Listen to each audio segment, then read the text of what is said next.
दोस्तों voice of Indus TV पारां सभिनी खे भलीकार।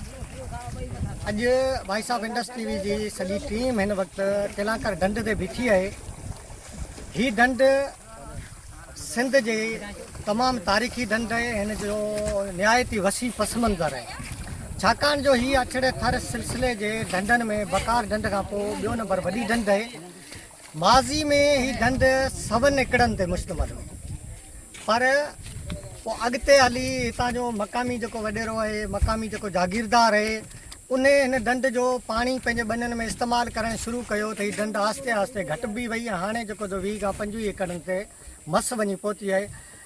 जेतोणीकि हिन ढंढ जा विच में जेका भिट अचे थी, उन जे ॿिन्ही पासनि खां जॾहिं बरसाति अचे थी त हिते तमामु घणो पाणी गॾु थिए थो ऐं हितां जा मक़ामी जेके माण्हू आहिनि ऐं ख़ासि करे उमरकोट, थरपारकर ऐं सॼो लाड़ खितो जेको आहे, उहे सभई माण्हू हिन ढंढ ते वरी बि सैर करणु अचनि था, तफ़री करणु अचनि था, हिते इंजॉय कनि था।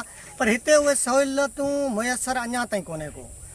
जेकॾहिं जीअं हिन वक़्तु सकाफ़त खाते जे सूबाई वज़ीर सैद सरदार अली शाह हिकिड़ी सीढ़ी बि ठाराई आहे, हिकिड़ो बेड़ो बि जेको सो हिन ढंढ खे ॾिनो आहे। पर हिन सॼे ढोरे नारे शहर खां निकिरण खां वठी हिन ढंढ ते पहुचण ताईं जेको रस्तो आहे, उन रस्ते जे लाइ जेकॾहिं पको रोड ठही वञे, हिते इंतिज़ाम थी वञे, हिकिड़ो सुठो रेस्ट हाउस हुजे, त हीअ ढंढ सियाहत जो वॾे में वॾो मर्कज़ बणिजी सघे थी। न सिर्फ़ु एतिरो, पर ही कल्चर डिपार्टमेंट, आर्कियोलॉजी डिपार्टमेंट, इन्हनि सभिनी जे लाइ हिकिड़ो बहितरीनु कमाई जो ज़रियो पिणु आहे। पर अलाए छो असांजे माण्हुनि जो इन पासे ध्यानु घटि थो वञे।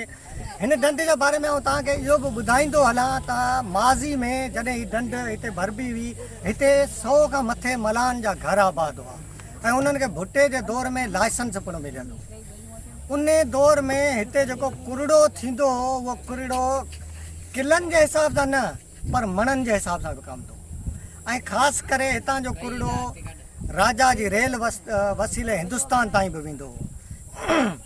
राजा जी रेल जॾहिं हितां खां हलंदी हुई, उन टाइम ते नसरपुर जे खूह मां राजा जी शहज़ादी जे लाइ पाणी खजंदो हो ऐं वरी जेको ढोरेनार शहर में ख़ासि करे स्टॉप करे हितां खां कुरड़ो जेको आहे, उहो मणनि जे तादाद में हिंदुस्तान वेंदो हो। ऐं उन कुरड़े जी तक़रीबन हिंदुस्तान सां लाॻापियल जेके ॿिया बि जेके मुल्क आहिनि, उन्हनि में वॾे में वॾी हाक हूंदी हुई। सिंध त ॼण त केलांकर ढंढ ऐं केलांकर जो कुरड़ो उनजी आशिक़ हुई। जीअं असां वटि चयो वेंदो आहे त जंहिं माण्हू कोटड़ी जो पलो न खाधो, उन कुझु बि न खाधो। साॻी तरह सां इहा ॻाल्हि पिणु मशहूरु हुई त जंहिं केलांकर जो कुरड़ो न खाधो, उन कुझु बि न खाधो।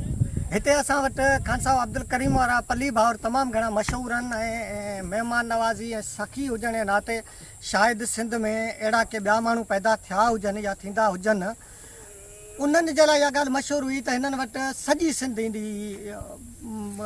ईअं खणी चवां त शेख हयाज़ जहिड़ो माण्हू बि हिते अलाए केतिरा भेरा आयो हूंदो, पली भाउरनि वटि रहियो हूंदो ऐं शेख हयाज़ पंहिंजी शाइरी में पली भाउरनि खे यादि कयो आहे। उन्हनि वटि जॾहिं हिते माण्हू ईंदा हुआ त उन्हनि जी ख़ासि करे उन्हनि ईंदड़ माण्हुनि जी बि इहा फरमाइश हूंदी हुई त असांखे केलांकर जो कुरड़ो ऐं ॻाढ़नि चांवरनि जी मानी ज़रूरु खाराइजो। ऐं इहो पली साहिबनि वटि ख़ासि करे इहो माना इज़ाफ़ी आइटम में शामिलु हूंदो ऐं ॿियूं बि केतिरियूं शयूं हूंदियूं हुयूं। हीअ तव्हां हाणे ॾिसो था पिया, जेको हीअ साम्हूं हीअ ढंढ जो जेको हीअ वॾो पस मंज़र आहे, हीअ साम्हूं कैमरा जी अखि खुटी वञे, पर हीअ ढंढ जो जेको नज़ारो आहे इहो कोन थो खुटे। अञा बि जेकॾहिं हिन ते को कमु थिए सरकारी सतह ते, हिन ते जेकॾहिं ध्यानु ॾिनो वञे त हीअ हिकिड़ो अलाए छा बणिजी वञे हलियो। असां वटि चवंदा आहिनि त बाबा जेको सो कश्मीर हीअं आहे, कश्मीर हूअं आहे, पर कश्मीर खां वधीक असां वटि हीअ केलांकर आहे या असांजा थर जो जेको ॿियो पासो आहे, इन पासे तव्हां कॾहिं वञी ॾिसो। जॾहिं बरसातूं पवनि थियूं त थर में माण्हू नंगर ॾांहुं जेको उछंदा आहिनि। सॼी सिंध पंजाब खां वेंदे बलोचिस्तान उतां जा माण्हू ईंदा आहिनि, नंगर अची घुमंदा आहिनि, छाकाणि जो उते हिकिड़ो रस्तो ठहियलु आहे, हिकिड़ो माहौल आहे। हाणे त नगर जेको सो उहो रहियो ई कोन्हे, या थर उहो रहियो ई कोन्हे जेको माज़ी जो थर हो। हाणे रोड रस्ता आहिनि। अॼु त असांखे जेकॾहिं नगर पार्कर में या इस्लाम कोट में बि जेको AC वारियूं होटलूं रहण लाइ मिलनि थियूं, पर हीअ पासो अॼु बि वीरान आहे, भड़बांग आहे। उन जो सबबु सॼो असांजी अदम तवजह आहे। जेकॾहिं हिन पासे असांखे ध्यानु ॾियूं असां सभई, असांजो जेको समाजी लॾो आहे, समाजी वर्कर आहे, उहो हिन सिलसिले में पंहिंजो आवाज़ उथारे। ही सोशल मीडिया जो दौर आहे, सोशल मीडिया ते वधि खां वधि पोस्टूं रखजनि। सरकार जो ध्यानु छिकाइजे। लाज़मी आहे त जेसिताईं ॿारु रहंदो कोन तेसिताईं माउ हुनखे थञ बि कोन ॾींदी आहे। ऐं असां जेसिताईं रड़ियूं न कंदासीं, वाका न कंदासीं, असां हिननि पंहिंजे वसीलनि जी मालिकी जे लाइ तयारु न थींदासीं त लाज़मी आहे त ॿाहिरियूं माण्हू असांजे लाइ कुझु बि न करे सघंदो। ऐं हिन चैनल वसीले, हिन प्रोग्राम वसीले साईं सरदार अली शाह खे स्पेशली ख़ासि करे गुज़ारिश थो करियां त हू पंहिंजी दिलचस्पी हुजे, छाकाणि जो हिकिड़ो शाइर आहे, अदीब आहे, हुनखे ई नज़ारा वधीक मोहींदा हूंदा, हुनखे ई नज़ारा वधीक वणंदा हूंदा। हू ख़ासि करे हिन पासे ध्यानु ॾे, दिलचस्पी सां हिन पासे कमु कराए। ही रोड ढोरे नारे खां ठाराई 7 किलोमीटर को एॾो वॾो कोन्हे को मुफ़ासिलो जो भली रोड जे लाइ एॾो वॾो इशू बणिजे या एॾो वॾो मसइलो थिए या इन जे लाइ एॾी वॾी बजट का खपंदी।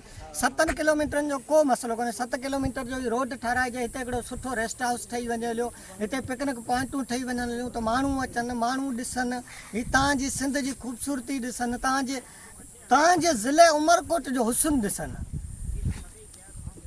त मुंहिंजा दोस्तो, हाणे पाण हितां खां अॻिते वधूं था ऐं तव्हांखे आउं नज़ारो करायां थो केलांकर ढंढ जो।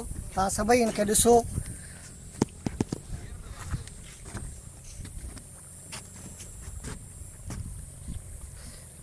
ही शाम जो नज़ारो आहे, शाम जा पाछा लहण लॻा आहिनि ऐं आसमान ऐं पाणी जो रंग हिकु जहिड़ो थी वियो आहे। ही निहायत ई दिलि लुभाईंदड़ मंज़र आहे, तव्हां सभिनी खे वणंदो, यकीनन वणंदो।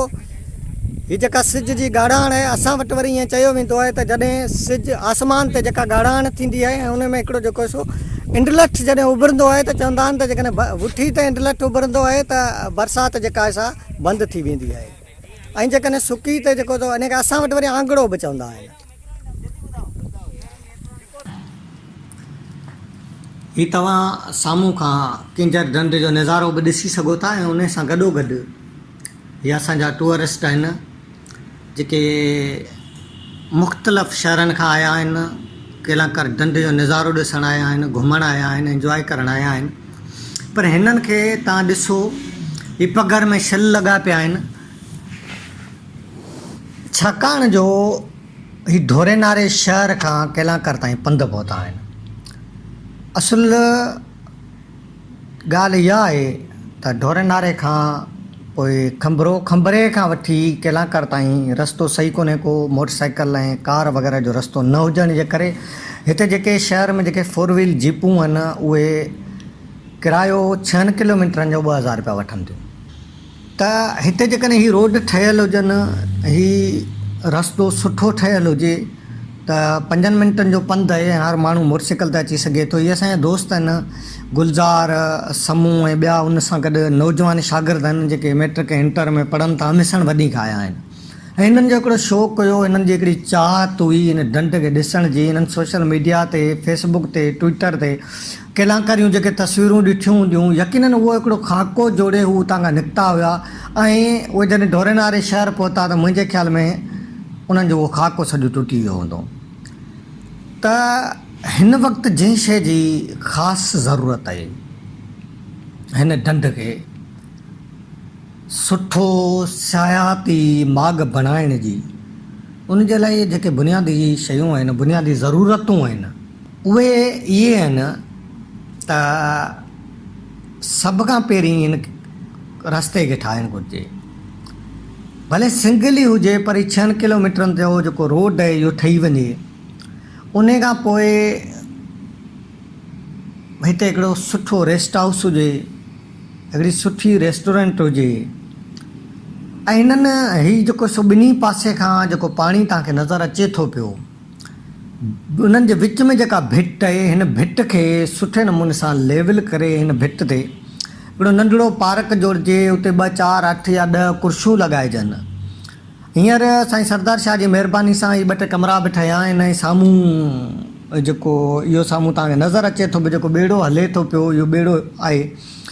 पर हिते अञा बि 4 या 5 ॿेड़ा ॿिया बि हुजनि त जीअं हीअ जेका मौसम आहे, ख़ासि करे जॾहिं वसकारो शुरू थिए थो, मेघ मल्हारी हुजे थी ऐं तव्हांजी मौसम जेका आहे सा वणंदड़ थी वञे, नज़ारो दिलकश हुजे थो, उन वक़्त ते सॼी सिंध मां माण्हू अचनि था ऐं तव्हां तसवर नथा करे सघो त हिन ईद ते हिन ढंढ ते घुमण जे लाइ केतिरनि ई शहरनि खां माण्हू आया। इहे असांजा वेझा वेझा शहर छॾे करे बि ॿियनि परे परे वारनि शहरनि खां बि माण्हू आया हुआ, पर उन्हनि माण्हुनि खे त यकीननि जेके तकलीफ़ूं थियूं जूं उन्हनि माण्हुनि जे ज़हन में जेको ख़ाको हुयो उन ते ज़रूरु असरु पियो हूंदो। छाकाणि जो जॾहिं को शाइर अहिड़े कंहिं मंज़र खे ॾिसे थो त हू हिकिड़े अहिड़े नज़म खे जनमु ॾिए थो, उहो अहिड़ी तख़लीक़ खे जनमु ॾिए थो जेका काइनात जी हिकिड़ी ख़ूबसूरत तख़लीक़ बणिजी थी वञे। पर वरी जेकॾहिं उहो साॻियो शाइर हिते अची या हिते जेको सो का बि अहिड़ी इंस्पायरेशन उनखे न मिले त यकीननि उहो जेको सो कंहिं बि तख़लीक़ खे जनमु न ॾेई सघंदो। इन करे हिनखे सुठो तफ़री माग बणाइण जी ज़रूरत आहे, कमु करण जी ज़रूरत आहे। हिन ढंढ जे पस मंज़र में खोड़ सारो ॿियो कमु थी सघे थो। तव्हां हिन ढंढ खे गौर सां ॾिसो, तव्हांखे हीउ जेको ॿेड़ो निकितो आहे 15 मिंट अॻु में, इहो ॿेड़ो किथे बि तव्हांखे नज़र न ईंदो। ऐं हीअ चोतरफ़ जेका हिन जी जेका पखेड़ आहे, हिन वक़्तु इन ढंढ जी पखेड़ 100 एकड़नि खां मथे नज़र अचे थी।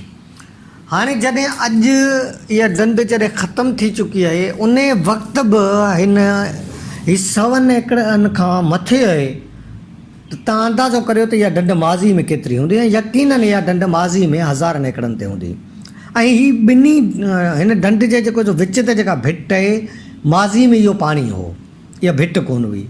पोइ इहो जेको पाणी जेको नारा कैनाल मां हिन ढंढ लाइ ईंदो हुयो, या छंडणनि वग़ैरह जो जेको पाणी ईंदो हुयो, उहो पाणी जेको सो वॾेरनि जॾहिं हड़प कयो ऐं पाणी उहो बंदि थी वियो, त हीअ ढंढ जेका सा घटि बि आई, पाणी सुकजंदो आयो ऐं यकीन हाणे अची जेका आहे पोज़ीशन इहा बीठी आहे त हिन जे विच में जेको भिट थी वई आहे। ऐं अञा परियूं पासो जेको आहे सो उन पासे बि केतिरो ई पासो जेको हाणे बीरान भड़बाग बणिजी वियो आहे।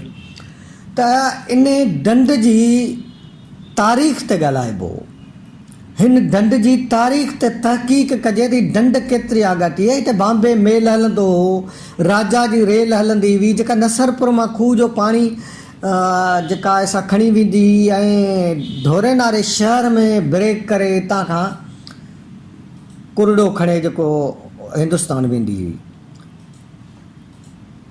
त उन ते तहक़ीक़ थियणु खपे, इहो केतिरे दौर जी आहे। ऐं अञा बि हिन ढंढ जे लाइ जेको अंग्रेज़नि जे दौर में या उन खां पोइ 1970 ताईं जेको पाणी मंज़ूरु थियल आहे, उन ते तहक़ीक़ कजे त उहो पाणी जेको मंज़ूरु थियल आहे, उन पाणी जो जेका रिकॉर्ड आहे उन जा काग़ज़ हथ कजनि, उहो पाणी उन जो बहाल कराइजे।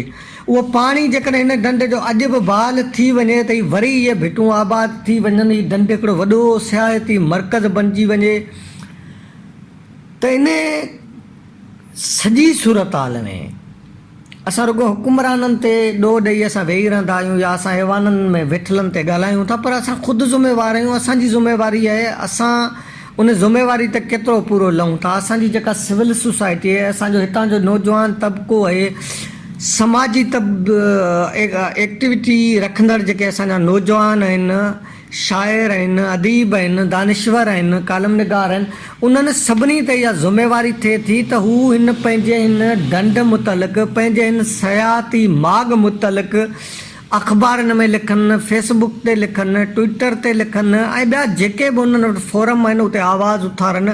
हिन ढंढ खे वधीक हुसराकी ॾियण जे लाइ, हिन ढंढ में वधीक ख़ूबसूरती पैदा करण जे लाइ वधि खां वधि जेको सो पंहिंजो रोल अदा कनि त हीअ असांजो हिकिड़ो सुठो सियाती माग बणिजी वेंदो। ऐं असां सॼी सिंध मां ईंदड़ जेके असांजा दोस्त आहिनि, असांजा जेके पांधीअड़ा आहिनि, जेके असांजा टूरिस्ट आहिनि, या जेके दुनिया जे ॿियनि मुल्कनि में रहंदड़ माण्हू आहिनि, उन्हनि माण्हुनि खे बि छिक थींदी त असां हीउ जेको सो अहिड़ो ख़ूबसूरत नज़ारो वञी ॾिसूं। त दोस्तो पंहिंजो पंहिंजो किरदारु अदा करियो। ऐं अवां असांजी हीअ वीडियो यकीननि अव्हांखे पसंदि आई हूंदी, ऐं जेकॾहिं असांजी हीअ वीडियो अव्हांखे थोरो बि इंस्पायर कयो आहे त असांजे हिन वीडियो खे वधि खां वधि शेयर करियो, त जीअं हीअ सॼी दुनिया ताईं असांजो हीउ मैसेज वञे, असांजो हीउ पैगाम उन्हनि ताईं पहुचे। ऐं असांजे हिन YouTube channel voice of Indus T V खे लाइक शेयर ऐं सब्सक्राइब करण सां गॾु बेल आइकन खे ज़रूरु क्लिक कजो। ऐं हाणे अवां पंहिंजे मेज़बान पंहिंजे दोस्त अली नवाज़ आरिफ़ सर खे ॾींदा इजाज़त। सिंध सलामत, साथ सलामत।